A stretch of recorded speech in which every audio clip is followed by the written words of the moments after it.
Hey guys, it's Kyle here. It's a pleasure to be back and I'm so excited to share this video with you because I'm going to be sharing the process I use to create my videos. It's the exact same process I used in the first video I created for Hearing Like Me, which I'll link here and in the video description below. Now, this process is a 4-step process. It's very easy and very simple to follow. Now, before I actually get into that, one of the reasons why I actually like video editing and doing this is because I kind of feel like I have a superpower. Like with video, you can rewind without annoying the person that that you're trying to re-listen to and understand what they're saying. 2019, last year, I decided to create a travel series, so I needed to learn how to do it. So one of the things I needed to learn how to do was to obviously do the planning beforehand.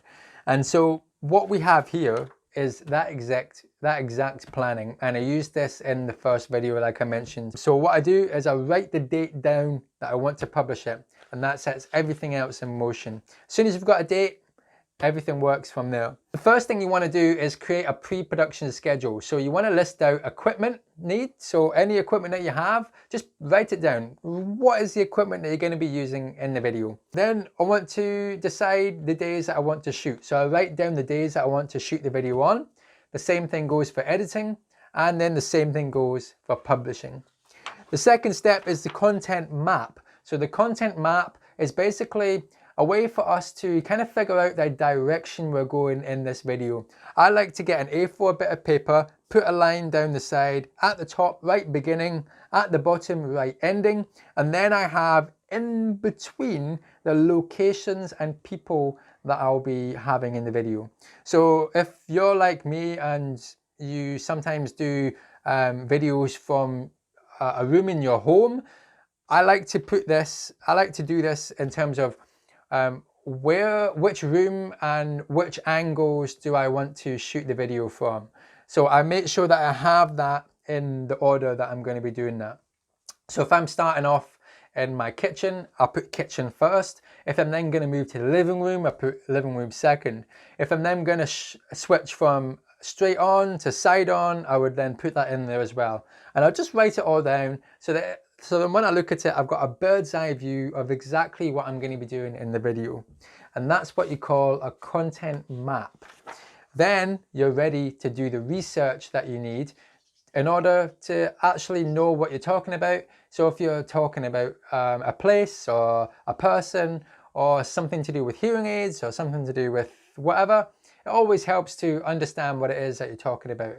So I often go into Google and research that very thing until I understand it well enough to share it on video. And what that allows me to do is it allows me with that new information to put this into a script. So I usually start off freehand and just write based on the knowledge I have in my mind, and then I edit and refine it to make it into this presentable piece of writing that I can share with you over video. Once you've got the script, which can take up a couple of pages, you're ready to go on to a storyboard, and the storyboard allows you to visually see the video that you're going to be creating. It's super useful and you don't need to be an artist to do it. I just do stick figure drawings, and they're the worst stick figure drawings in the world, by the way.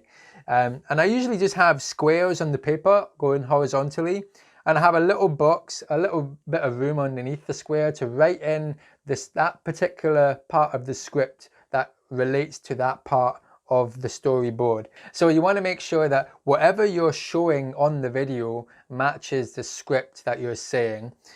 So that's why I put it on paper, so that when I'm out doing the 5th step, which is the filming, I know exactly what I need to shoot and what angle and location I need to shoot it at and what I'm going to be saying in that shoot. So the storyboard is super helpful. That is the day in the life. That's how I spend my time before I go and shoot a video. So I really hope you've enjoyed this video. Check out the first video I created for Hearing Like Me. You'll be able to see this process in action. My name is Kyle. It's a pleasure to have done this video for you today, and I'm so grateful to be a part of this Hearing Like Me community, and I look forward to seeing you in another video. Okay, thank you, take care, bye bye.